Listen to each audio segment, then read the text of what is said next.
message plus clair que ce que trouvent actuellement les archéologues.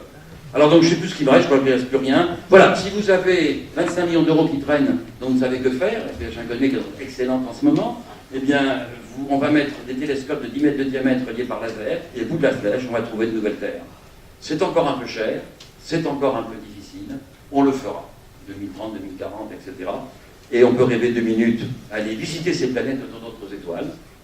C'est des missions qui ont été imaginées par certains de nos collègues, où vous mettez 20 ans pour construire un projet, vous mettez 15 ans pour construire des hommes politiques, vous mettez 5 ans pour assembler la sonde dans l'espace, vous mettez 3 ans pour chercher carburant, aller à un moteur nucléaire, Ion 3, Ion 4, il n'y en a pas sur Terre, il y en a sur la Lune, sur Jupiter, vous allez vers une étoile qui est à 30 années-lumière, pas aller trop vite, sinon on ne peut pas s'arrêter sur place, vous aller trop doucement, sinon on a oublié qu'on a fait quelque chose, alors un bon compromis, c'est d'y aller en 150 ans. On va sur place, pendant 1h30 on lance les sondes qui voient les 8 planètes, on renvoie le scène sur Terre 30 ans, donc en 20 ans, plus 15 ans, plus 5 ans, plus 3 ans, plus 150 ans, plus 1h30, important, plus 30 ans, vous avez les premières images des planètes autour d'autres étoiles. On ne le fera pas au XXIe siècle, on le fera au 3e millénaire. Donc l'histoire ne fait que continuer, commencer. Et donc finalement, je conclue avec ces 2 traces de pas, qui pour moi représentent bien toute l'histoire de l'homme. La première était il y a 3,9 millions d'années, ou 2 heures dans mon calendrier de tout à l'heure. Là, dans la corne de l'Afrique, cette trace de pas analysée par mes collègues qui ont plein d'imagination, ils disent le poids du corps, 40 kilos, donc c'est une femme, le pied a tourné. Donc c'est une femme qui porte un bébé attaqué par une bête sauvage, etc. Elle protège le bébé. Vous voyez, ils ont beaucoup d'imagination. Et elle avait les yeux bleus. Elle avait, bien entendu. Et la trace de pas, l'homme sur la Lune, c'est toute l'histoire de, comment dirais-je, de la civilisation humaine, qui est rien par rapport à l'histoire de l'univers. Et donc je termine par cette diapo sur le futur. Ça résume nos connaissances sur le sujet, il y a à peu près. Hein. Et ça, c'est un vrai cratère, comment dirais-je, qu'on trouve sur Mars. Donc j'adresse surtout aux dames, plus qu'aux messieurs, montrant que les astronomes n'ont pas manquent pas de sentiment. Et mon message, c'est non au pessimisme et vu au rêve. Parce que je crois que surtout les jeunes qui ont envie d'un monde meilleur, ils ont besoin de rêver. Et je crois qu'avec la science, d'une certaine manière, on peut faire rêver et abattre cette morosité qu'on entend tous les jours. Alors désolé, j'ai été 10 000 fois trop long. J'ai répété 50 000 choses, mais les redoublants, c'est votre faute, je ne voulais pas de redoublants. Et puis, vous ne m'avez pas posé beaucoup de questions.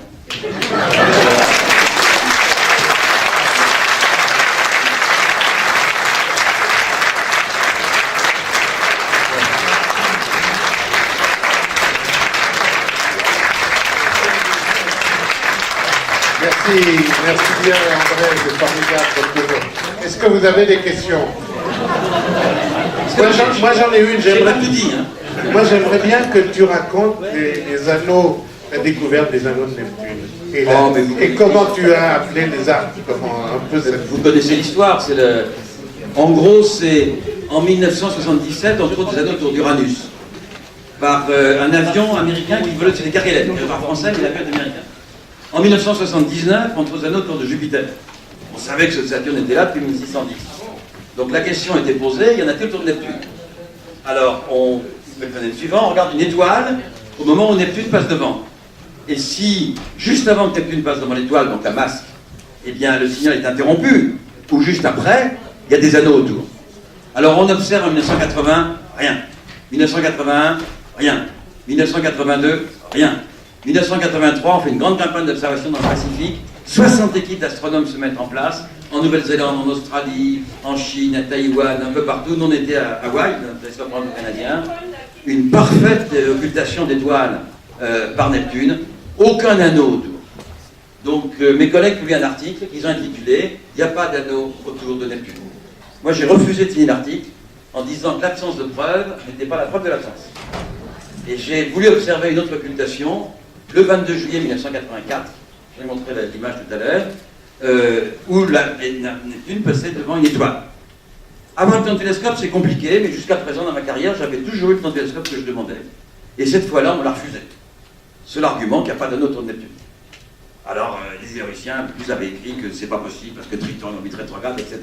Donc on m'a donné du temps pour observer Uranus. J'ai dit, Uranus, je m'en moque, on sait qu'il y en a, je voudrais voir Neptune. Alors, j'ai été sur place, j'ai discuté, j'ai négocié, et j'ai obtenu 2 télescopes plus petits que ce que j'avais prévu au Chili pour observer ça. Et là, le problème, c'est qu'on a observé, donc je vais voir si en même temps que je parle, j'aurai le moyen de montrer l'image, si je suis capable de montrer cette image très très rapidement, qui me fera gagner du temps d'exposer. Alors attendez, je regarde Saturne, je suis pas très loin, ça doit être par là. Voilà, les anneaux, ils sont là. Voilà, j'ai l'image ici. Et j'appuie sur ce qu'il faut, je montre ça. Voilà. Donc, nous avions, voici l'image. Observer Neptune passer devant une étoile, c'est comme un balayage en quelque sorte. Et donc, le 22 juillet 84, voici la trajectoire apparente de l'étoile. Et là, à ce point-là, voici ce qu'on a vu. Une diffusion de signal. Alors, le problème, c'est qu'il y avait une occultation d'un côté et pas de l'autre. Et les anneaux, ça fait tout le tour d'une planète.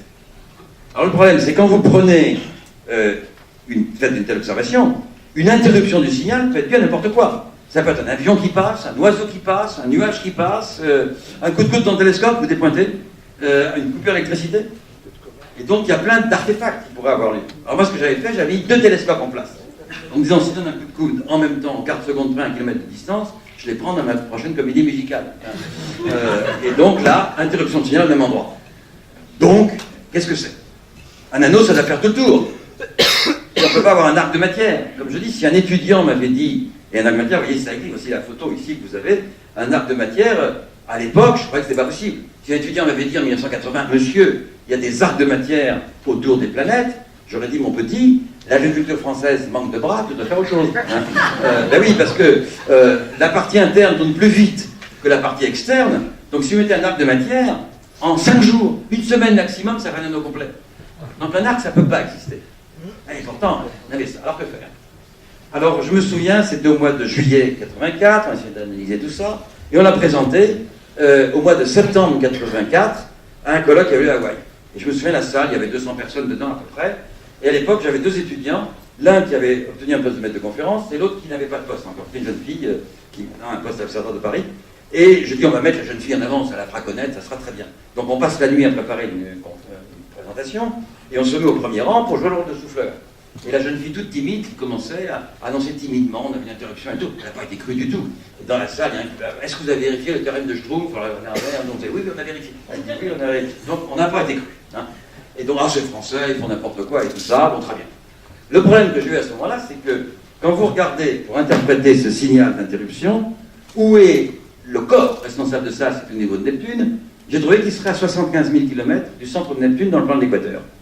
Et la sonde Voyager devait passer à 75 000 km du centre de Neptune dans le plan de l'équateur. Wow. Je ne craignais pas une collision entre le corps que j'ignorais et la sonde, mais je me disais qu'il y avait plein de poussière autour. Et on passe à 27 planètes par seconde, et ça va détruire l'électronique. Donc j'ai demandé à ce qu'on recule la distance de passage de la sonde. Parce que les Américains ont refusé a priori en me disant on verra moins bien, Triton, etc. Donc là, je ne vous dis pas la bagarre, j'étais membre de l'équipe d'imagerie, ce qui m'a un peu de pouvoir. Je suis monté au quartier général de la NASA, je me suis battu comme un lion. On m'a dit t'es sûr de ce que tu dis? Parce que c'est une œuvre délicate, on a 4-5 milliards de kilomètres de la Terre, et si on se plante, la sonde est perdue. Tu prends la responsabilité, je dis on y va, on change. Et à la fin, j'ai eu gain de cause. On a reculé de la distance de passage de la sonde, et voici la photographie qu'on a prise ici. Vous avez 3 arcs de matière. Et donc voici ces arcs de matière. Il y a en fait un anneau très ténu qui existe autour, mais il y a sur ces arcs de matière, phénomène de confinement que j'ai à peine évoqué très rapidement tout à l'heure. Alors, comprendre qu'est-ce qui se passe, c'est pas très facile, c'est des résonances et tout ça. Mais vous savez, en science, quand on ne comprend pas quelque chose, on donne un nom. Et comme j'ai eu la chance de découvrir ça, j'ai eu le privilège de donner le nom. J'ai donc appelé ces anneaux liberté, égalité, fraternité. Mes collègues américains n'en voulaient pas, me prétendant ça trop français. Alors j'ai dit, mais non, la liberté, c'est pas français, c'est universel. Alors j'étais membre du comité de nomenclature, ce qui a un peu aidé quand même. Je me suis donc arrangé pour que les réunions aient lieu en territoire ami, pas en territoire ennemi. Donc pas San Francisco ni Washington. Les réunions ont lieu à Florence et Buenos Aires. Et à l'unanimité, le comité a adopté ça. Donc liberté, égalité, fraternité. Pourquoi j'ai donné ces noms-là? Parce que je vous rappelle que la photographie est prise en 1989, et qu'en 1989, c'est des étudiants qui manifestent à place Tiananmen à Pékin. C'est un mur qui tombe à Berlin.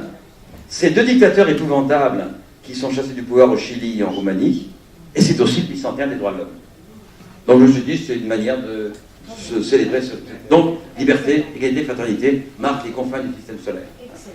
Et alors le problème, c'est que quelques mois plus tard, l'une de mes étudiantes de l'époque, qui maintenant est professeure à Paris 7, qui s'appelle Cécile Ferrari, a trouvé un 4e arc ici. Comment on va l'appeler celui-là? Alors je me suis dit, on va prendre un nom qui commence par C, comme Cécile, d'une qualité universelle que tout le monde n'a pas, je l'appelais courage, ce qui fait donc courage, liberté, égalité, fraternité. Et quand vous prenez les premières lettres de ces 4 mots, ça fait CLEF, la clé. Et la clé en anglais, c'est la clé de musique, la beauté, l'harmonie du ciel. Et la clé en français, c'est la clé pour ouvrir la porte. Donc laissons les Anglais jouer de la musique, pendant que nous on essaie de comprendre ce qui se passe.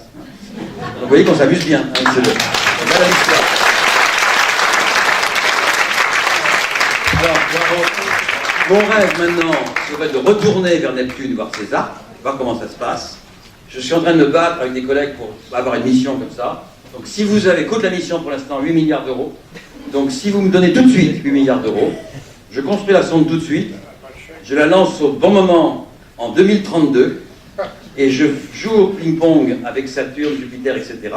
Et j'arrive à Neptune en 2057. Et je viens en 2058 dans ma chaise roulante pour vous montrer ce qu'on a trouvé. Voilà où on en est. Donc je rêve de la suite, mais je ne sais pas si je la verrai. S'il vous plaît, je voudrais vous poser une question. Oui. Je voudrais revenir à Triton, s'il vous plaît. Oui. Vous dites que les geysers montent à 8 km, Exact. vertical, et ensuite horizontaux.